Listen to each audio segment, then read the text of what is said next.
Good evening to all. This is Padma Singh and welcome back to Polpath. आज एक लंबे gap के बाद, लंबा कह लीजिए या फिर अराउंड 10 दिन के गैप के बाद हम ये क्लासेस शुरू कर रहे हैं, क्योंकि कुछ इंपॉर्टेंट वर्क थे जिसकी वजह से हमारे पास बिल्कुल भी टाइम नहीं था, तो मैनेज करना मुश्किल हो रहा था। लेकिन कोशिश यही होगी कि ये क्लासेस आगे कंटिन्यू रहें, इनमें कोई भी गैप ना हो जब तक कि आपका ये IR PGT सिलेबस जो है फिनिश नहीं हो जाता है। इसको मैं कंप्लीट नहीं कर देती हूँ। कोशिश मेरी यही रहेगी, अगर गैप होता भी है तो इतना लंबा गैप तो नहीं होने दूंगी। अब कोई गैप नहीं होगा। तो आज के हम इस क्लास को शुरू करने से पहले, इससे पहले हमने जो अंतरराष्ट्रीय राजनीति एवं अंतरराष्ट्रीय संबंध में क्या डिफरेंसेस हैं, किसके अंदर कौन कौन से सब्जेक्ट आते हैं, क्या क्या इनके नाम रखे गए, अंतरराष्ट्रीय राजनीति के कौन कौन से नाम रखे गए, कौन से उचित बताए गए, कौन से अनुचित बताए गए, अंतरराष्ट्रीय जो राजनीति है उसके विकास के चरण यानी कि उनके जो डेवलपिंग स्टेजेस हैं उनके बारे में बात की, जो कि 4 टाइप्स की हैं। इन सभी पर हमने डिस्कस कर लिया है। तो यदि आपने पहले की क्लासेस, जो कि 2 या शायद 3 गई हैं अभी तक, तो उनको आप पहले देख लीजिए या फिर इस क्लास के बाद देख लीजिए, तभी आपका पूरा कॉन्सेप्ट जो है डेवलप होगा, क्योंकि उन क्लासेस से भी क्वेश्चन उतने ही इंपॉर्टेंट बनेंगे जितने कि आगे की क्लासेस से बनेंगे। तो कोई भी चीज, कोई भी पॉइंट आपको छोड़ना नहीं। यदि आपको सक्सेस की श्योरिटी चाहिए, एवरी पॉइंट को आप एक इंपॉर्टेंट पॉइंट मान के चलना है, क्योंकि क्वेश्चन कहाँ से बन जाए कुछ पता नहीं चलता है। तो हमने 4 चरणों की बात कर ली, जो डेवलपिंग स्टेजेस हैं उनकी हमने बात कर ली है। उसके आगे हम देखेंगे कि जो है 1950 के अराउंड में बहुत सारे जो है सिस्टम एंड मेथड डेवलप होते हैं। Many system and method were developed after 1950। तो 1950 के बाद जो है काफी सारे वहां पर शोध और ग्रंथ का विकास होता है। ठीक है, इस क्रम में केनेथ वॉल्ट्स रिसर्च आर्टिकल, क्या था रिसर्च आर्टिकल इनका? Theory of international relation and Morgenthau's book politics among nation prepared the outline of realist theory. तो रियलिस्ट थ्योरी की आउटलाइन प्रिपेयर करने में मॉर्गनथाउ की बुक, जो पॉलिटिक्स अमंग नेशन, और केनेथ वॉल्टेज का थ्योरी ऑफ इंटरनेशनल रिलेशन, इन दोनों बुक्स का बहुत जो है महत्वपूर्ण योगदान रहता है किसमें? यथार्थवादी सिद्धांत की रूपरेखा तैयार करने में। इसी क्रम में जो स्टैनली हाफमैन है, इनकी पुस्तक आती है कंटेम्प्रेरी। यहाँ पर जो है स्पेलिंग मिस्टेक है, आप यहां से देख सकते हैं, यहाँ पे करेक्ट है। तो कंटेम्प्रेरी थ्योरी इन इंटरनेशनल, तो ये स्टैनली हाफमैन की पुस्तक आती है। ये भी इसमें एक महत्वपूर्ण योगदान प्ले करती है। ठीक है, तो ये 3 जो हैं, Kenneth Waltz and Morgenthau and Stanley Hoffmann, ये सभी क्या हैं? 3 के तीनों यथार्थवादी हैं और यथार्थवादी फील्ड में इनका वर्क मिलता है। ठीक है, आगे देखेंगे। Many theories for international studies came in this era in which equilibrium theory, communication theory and game theory, system theory are prominent. तो इस युग में क्या होता है कि अंतरराष्ट्रीय राजनीति के अध्ययन हेतु अनेक सिद्धांत अस्तित्व में आते हैं, जिनमें कि संतुलन सिद्धांत हो गया आपका, संचार सिद्धांत, संतुलन सिद्धांत, संचार सिद्धांत, खेल सिद्धांत, व्यवस्था सिद्धांत, ये सभी जो है प्रमुख माने जाते हैं। ठीक है, बहुत सारी थ्योरीज आती हैं, क्योंकि 1950 के बाद क्या है, अनेक ग्रंथ और शोध जो है इनका विकास होता है। इन पर जो है ये जितने विचारक होते हैं, इन पर इनका खास ध्यान जाता है, तो ग्रंथों और शोधों का विकास होता है। ठीक है, अब देखेंगे जो है अंतरराष्ट्रीय संबंधों से संबंधित जो सिद्धांत हैं उनके बारे में बात कर लेते हैं। तो principle of international relations, IR is an ancient concept. It has been around since the creation of the nations. यानी कि जब से जो है देशों का जब से निर्माण हुआ है, तब से ये संकल्पना IR की, यानी कि अंतरराष्ट्रीय राजनीति की, जो अंतरराष्ट्रीय रिलेशन है, अंतरराष्ट्रीय संबंध की संकल्पना, ये ट्रेंड अस्तित्व में है। लेकिन international politics was defined as an independent subject of study for the first time in 1940. तो 1940 में फर्स्ट टाइम इसको एक स्वतंत्र विषय के रूप में अध्ययन के, इसको अंतरराष्ट्रीय जो राजनीति होती है इसको अध्ययन के स्वतंत्र विषय के रूप में परिभाषित किया गया। कब किया गया? 1940 में। तो यहाँ से आपका बनता है क्या है, एक पॉइंट, इंपॉर्टेंट पॉइंट बनता है, जो कि क्वेश्चन में पूछा जा सकता है। ठीक है, चलिए देखेंगे आगे। और यहाँ से भी आपके ये जो तीनों विचारक हैं और इनकी जो बुक्स हैं ये सभी इंपॉर्टेंट हो जाएंगी आपकी, जैसे कि ये मार्गेनथाउ हो गए, ठीक है, केनेथ वॉल्टर्स हो गए और इनकी बुक्स हो गई, तो ये कभी सभी क्या हो जाएंगी, ये सभी हो जाएंगी इंपॉर्टेंट। ठीक है, चलिए देखेंगे हम अब आगे। तो अच्छा, इस दिशा में क्या होता है कि इंटरनेशनल पॉलिटिक्स को 1940 में एक स्वतंत्र अध्ययन के स्वतंत्र विषय के रूप में जो है परिभाषित किया गया, लेकिन इस दिशा में होता क्या है कि जो चार्ल्स वेबस्टर हैं एंड अल्फ्रेड जर्मन हैं, ये एक इंपॉर्टेंट रोल प्ले करते हैं इसको एक इंडिपेंडेंट सब्जेक्ट के रूप में डिफाइन करने के लिए, यानी कि इसको एक स्वतंत्र विषय के रूप में परिभाषित करने में किसकी, Charles Webster and Alfred German की प्रमुख भूमिका रही है। तो एक पॉइंट आपका यहाँ से इंपॉर्टेंट यहाँ भी बनता है। तो हिंदी इंग्लिश दोनों लोग हम एक जगह लिख रहे हैं, आप देख लीजिए, वही चीज यहाँ पर दी गई है, तो ये भी आपका इंपॉर्टेंट है। तो अगर हम कहीं भी लिख रहे हैं तो वो दोनों के लिए ही सेम चीज है, सिर्फ आपके समझने के लिए हमने दोनों यहाँ पर कॉन्टेंट हिंदी और इंग्लिश में रख दिया है। अंडर इंटरनेशनल पॉलिटिक्स, यानी कि जो इंटरनेशनल पॉलिटिक्स है इसमें कौन कौन से इंपॉर्टेंट पॉइंट होते हैं, तो यहाँ पर there are 4 types, 4 point are important, there are 4 point which are very important. कौन कौन से हैं, नेशनल इंटरेस्ट यानी कि राष्ट्रीय हित, पावर शक्ति, शक्ति के साथ यहाँ बल भी दिया जा सकता है, तो हिंदी में शक्ति और बल दोनों पर आप ध्यान देंगे। और तीसरा क्या हो गया, कंट्रोवर्सी, विवाद हो जाएगा, और चौथा हो जाएगा कोऑपरेशन एंड सहयोग। ये 4 पॉइंट बहुत ज्यादा अपना रोल प्ले करते हैं, इनकी बहुत ज्यादा यहाँ पर भूमिका होती है, महत्वपूर्ण है। बट इन चारों में भी 2 ऐसे होते हैं जो बहुत ज्यादा यहाँ पर अंतरराष्ट्रीय संबंध में ये 2 यहाँ पर बहुत सबसे ज्यादा जो है इंपॉर्टेंट रोल प्ले करते हैं। वो कौन कौन से हैं, एक तो आपका हो जाएगा कोऑपरेशन यानी कि सहयोग, दूसरा हो जाएगा पावर, सेम चीज यहाँ भी आएगी, बल एवं सहयोग। ये 2 जो हैं आपके विशेष रोल प्ले करते हैं। तो 4 हैं, बट 4 में भी सबसे ज्यादा रोल प्ले कौन करता है, तो शक्ति एंड सहयोग ये सबसे ज्यादा रोल प्ले करते हैं। नेक्स्ट देखेंगे आगे।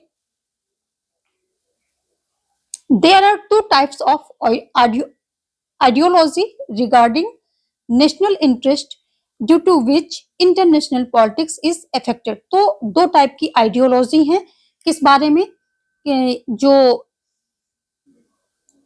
राष्ट्रीय हित को परिलक्षित करती हैं, यानी कि राष्ट्रीय हित को सपोर्ट करने वाली 2 टाइप की यहाँ पर विचारधाराएं मिलती हैं। कौन कौन सी, आदर्शवादी विचारधारा, और दूसरा है प्रेगमेटिस्ट या फिर इसको रियलिस्टिक आइडियोलॉजी अप्रोच कहेंगे तो ज्यादा बेटर होगा।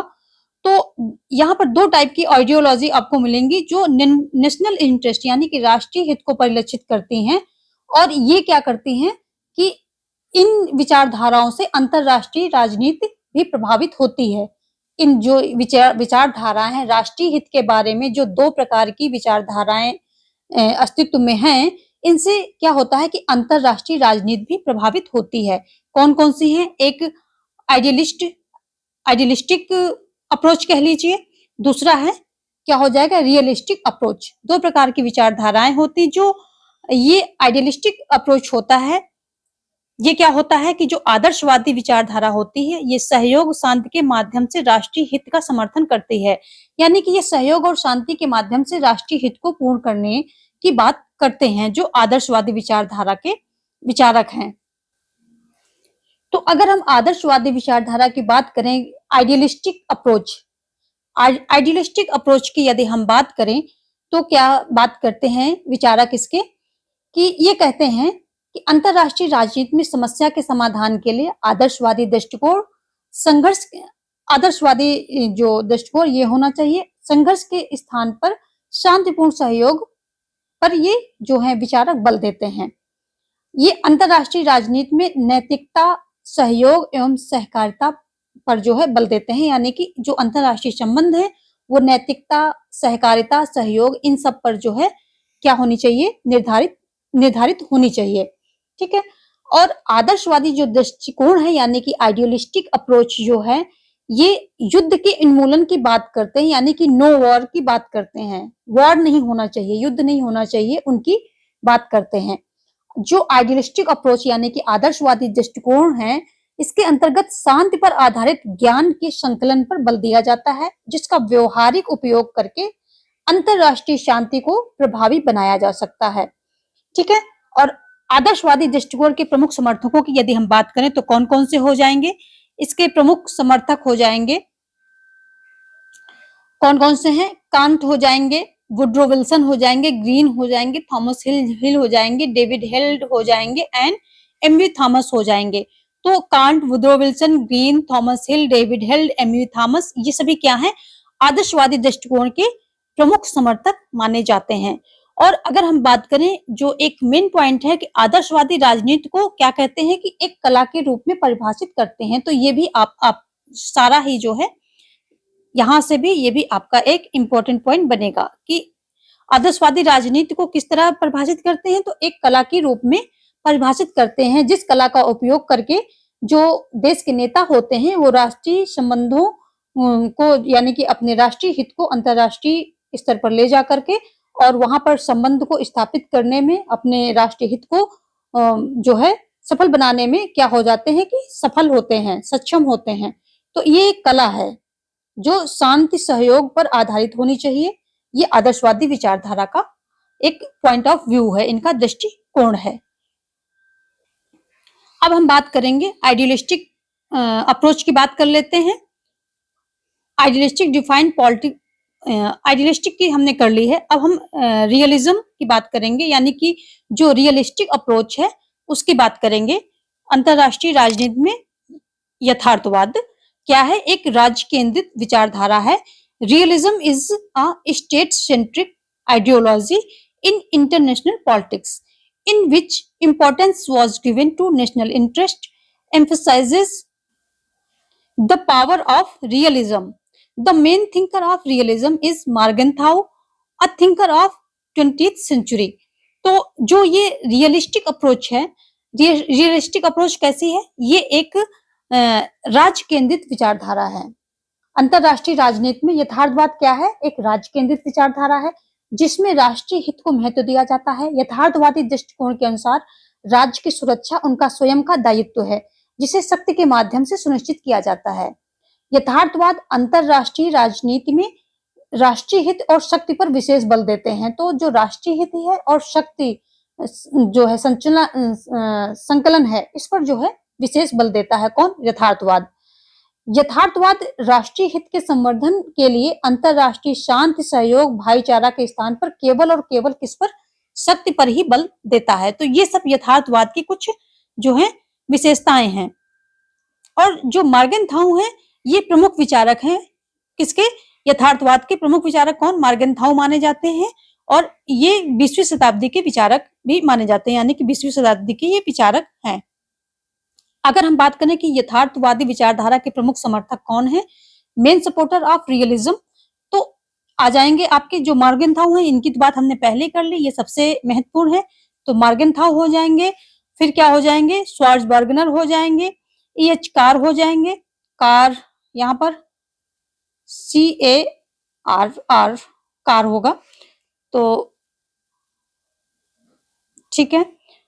श्वार्ज़बर्गनर हो जाएंगे, E.H. कार हो जाएंगे and Quincy Wright, Martin Wight, Spykman, ये सभी क्या हो जाते हैं कि प्रमुख समर्थक हो जाएंगे। आगे मार्गेनथाउ ने अपनी जो मार्गेनथाउ की पुस्तक होती है पॉलिटिक्स एमंग नेशन, इसमें क्या है 6 यथार्थवादी मान्यताओं को स्पष्ट किया है, जिसको हम नेक्स्ट क्लास में लेंगे। जो और मार्गेनथाउ की जो 6 रियलिस्टिक अप्रोचेस हैं, बिलीव्स हैं, तो इसको हम नेक्स्ट क्लास में लेंगे। और हम पूरी क्लासेस ही हमारी टू द पॉइंट हम रहने की कोशिश करेंगे, क्योंकि फालतू का हमें सिलेक्शन लेना है, ज्ञान हम जिंदगी भर लेते रहेंगे। तो अभी हम सिलेक्शन को देखते हुए टू द पॉइंट चलने की कोशिश करेंगे। जो चीजें इंपॉर्टेंट है वही इस क्लास में रखी जाएंगी। यदि यहाँ सब पर भी आपको कोई डाउट है, कुछ पूछना है, तो वो आप कमेंट सेक्शन में दे सकते हैं, मैं उसका रिस्पॉन्स कर दूंगी। यदि आपको कहीं कोई डाउट है या कुछ आपको समझने में दिक्कत हो रही है तो। और आपको बता दें कि आप जो है यहाँ पर पीजीटी का फुल सिलेबस फ्री में कराया जा रहा है, तो कुछ क्लासेस पहले से ऑलरेडी अपलोडेड हैं, जहाँ जो कि आप जाकर के वहाँ पर अपनी क्लास यानी कि अपने नोट्स बना सकते हैं और विदाउट एनी कोचिंग आप प्रिपेयर कर सकते हैं। और जो आईआर की क्लासेस हैं और संविधान की कुछ क्लासेस बची हैं, वो मैं अभी दे रही हूँ। तो यहाँ पर पीजीटी का फुल कोर्स फ्री है। आप जाकर के जो कोर्स वीडियो के नाम से प्लेलिस्ट बनी हुई है, कोर्स वीडियो के नाम से प्लेलिस्ट बनी हुई, उस पर आप जाकर के देखेंगे, आपको सारे जो है ये वीडियोस मिलते जाएंगे। और उसके बाद आईआर की क्लासेस और पब्लिक एडमिनिस्ट्रेशन इनकी क्लासेस, इनकी भी अलग से प्लेलिस्ट बनी है। तो आप प्लेलिस्ट चेकआउट करेंगे, आपको सारे वहां पर जो आपकी क्लास है पीजीटी का स्पेसिफिक मैं दे रही हूँ, तो वो सारी क्लासेस आपको मिल जाएंगी। जो नहीं है वो मैं अभी दे रही हूँ। और पूरा कोर्स फ्री में अवेल करने के लिए आप हमारे चैनल को सब्सक्राइब कर लें, ताकि मेरी सारी वीडियोस जो है आपको टाइम पर मिलती रहें। जो भी वीडियोस अपलोड होती हैं आपको नोटिफिकेशन उनका मिल जाए और कोई भी वीडियो जो है स्किप ना होने पाए। तो इसके लिए आप चैनल को सब्सक्राइब करके ऑल पर क्लिक कर लें, क्योंकि सारी ही वीडियोस आपके रिलेटिव जो है आपका जो टॉपिक है, आपका जो फील्ड है उससे रिलेवेंट होती हैं। तो कुछ भी इधर-उधर की वीडियोस होती नहीं है, आपके लिए ही होती हैं, इंपॉर्टेंट होती हैं आपके लिए। तो नोटिफिकेशन को ऑल पे क्लिक करें, नोटिफिकेशन को ऑल पे जाकर के क्लिक कर लेंगे, ताकि सारी वीडियोस की नोटिफिकेशन आपको मिलती रहे। यदि ये क्लासेस आपको यूजफुल लगती हैं तो लाइक, शेयर एंड सब्सक्राइब करना बिल्कुल ना भूलें। Thanks for watching. जय हिंद, जय भारत।